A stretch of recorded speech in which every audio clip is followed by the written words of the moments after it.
Hello everybody, Trainer Margaret here, and today's Tuesday T-Tapp tip is for oil wells. Now, I've covered this before on my IGTV videos, but honestly, it's not the same when you are 5 months pregnant as when you're not pregnant. So I wanted to do a non-pregnant version to give you guys some really good tips for how to know you're in the right position, how to activate more muscles, and how to reap all of the benefits of oil wells, because it's a really great move and it's very underappreciated in my opinion.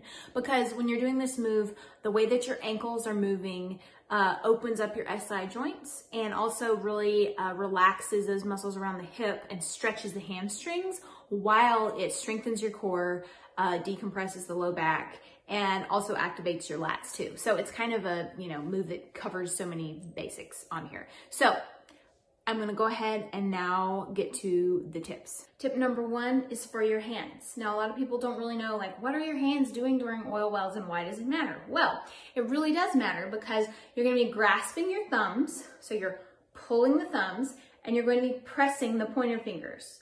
And if you go ahead and feel what you feel in your back when you're doing this, pull your thumbs. All right, so you notice some muscle activation, right, between the shoulder blades. Now I want you to press the fingers as well. So ready, pull the thumbs.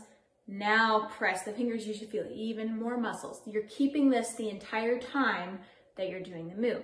Now, the next part I'm gonna show you, I'm gonna back up here. As promised, we're gonna talk about your feet.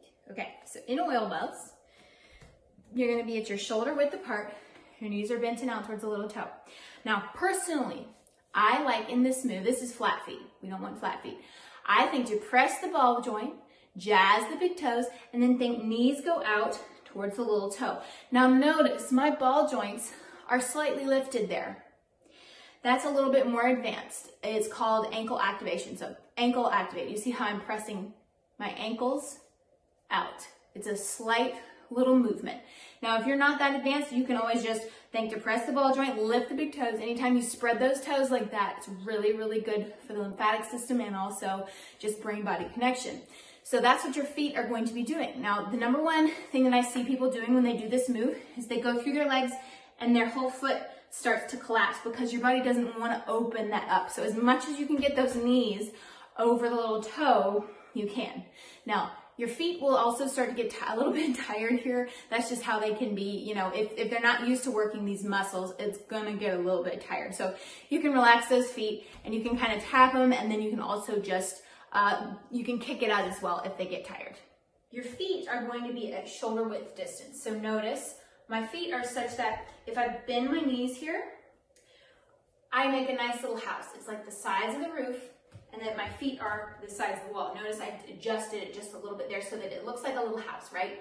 Sides of the roof, down the sides of the house. So it looks like a little house. Now, if you go too far out or if you go too far in, you're not going to get the same level of results as you would if you are in the right position. So make sure that that's the case, and you can use a mirror as well. This really helps. Now, the next part is going to be where you're thinking to keep your knees out. I like to visualize that I have a piece of paper and I'm standing on one of those pieces of paper, like a big rectangular sheet. They have it kindergarten and stuff that you tear off, one of those big craft paper sheets. I like to visualize that I have one of those, I'm standing on it, like a surfboard. And that when I'm pushing out, so I'm thinking to push both of my knees out and both of my feet out. And when I'm doing that, I'm visualizing that paper, I'm pushing so hard on my feet into the ground, in and out, that paper is gonna rip in the middle. So I'm thinking, push the feet into the floor and then push the feet out to the sides. And that is gonna give you major activation on your hips, your glutes, your thighs, all of those areas. You're gonna get major muscle activation if you're literally thinking about splitting a sheet of paper that you're standing on with your feet. Now, I'm gonna go to the side of this next one. So, what is your tailbone doing in this position? So a lot of people, when they do oil wells, they tuck their tailbone under. You're thinking about keeping it at a neutral spine, and you're thinking that your tailbone, so I'm going to demonstrate right here. Imagine that there is a crayon attached to your tailbone, which is right there, okay? So I want you to think the crayon is not pointing to the ground. The crayon is drawing a wall, or drawing a line on the opposite wall. So it's drawing a line on the opposite wall instead of pointing to the ground. That will get you that lift that you need there from the hips to really think shoulder to hip in alignment with your back scooped out. Now your abs here are tight. You are engaging your core this entire time that you do this move. So let's go ahead and come out of it there. And now we're gonna actually do some reps of this move. First I'll do it to the front and then I'll do it to the side. So let's go ahead and get our position, shoulder width. Your knees are going out as much as you can towards the little toe, because whenever you turn the knees out towards the little toe, it opens up at the hip joint. See what happens to my hip joints when I bring my toes in as versus bringing them out towards the little toe? You're opening up those hip joints, you're opening up the SI joints in the back. So grab your thumbs, press your pointer fingers, look gently down at the ground. Knees stay out the whole time. They're gonna wanna go in. This whole time, your knees are gonna wanna go in. You have to think, split that paper between your feet. So ready, here we go. So let's do one rep where we're gonna relax our head. We're gonna reach through the legs, come up to the flat back, big shoulder roll, and point to the floor. It's reach, come to a flat back, big shoulder roll, point at the floor. It's reach, come to a flat back, big shoulder roll. Last time, it's reach to a flat back, keep the knees out as you shoulder roll. Now reach down, curl, look down, and then curl, curl, curl as you come up till you get to the belly button. Keep curling, hands come above the head. Then you're gonna do your little pulse here. Now, with this pulsing move, basically what you're doing is you're thinking, curl the core, ribs up, squeeze the lats, and release. So you're pulling the thumbs and pressing the pointers to ribs up, squeeze the lats, release. And then press, squeeze, ribs up the lats, and then you can just pump it back a couple times as well. So that's some reps to the front. Now let's do it to the side.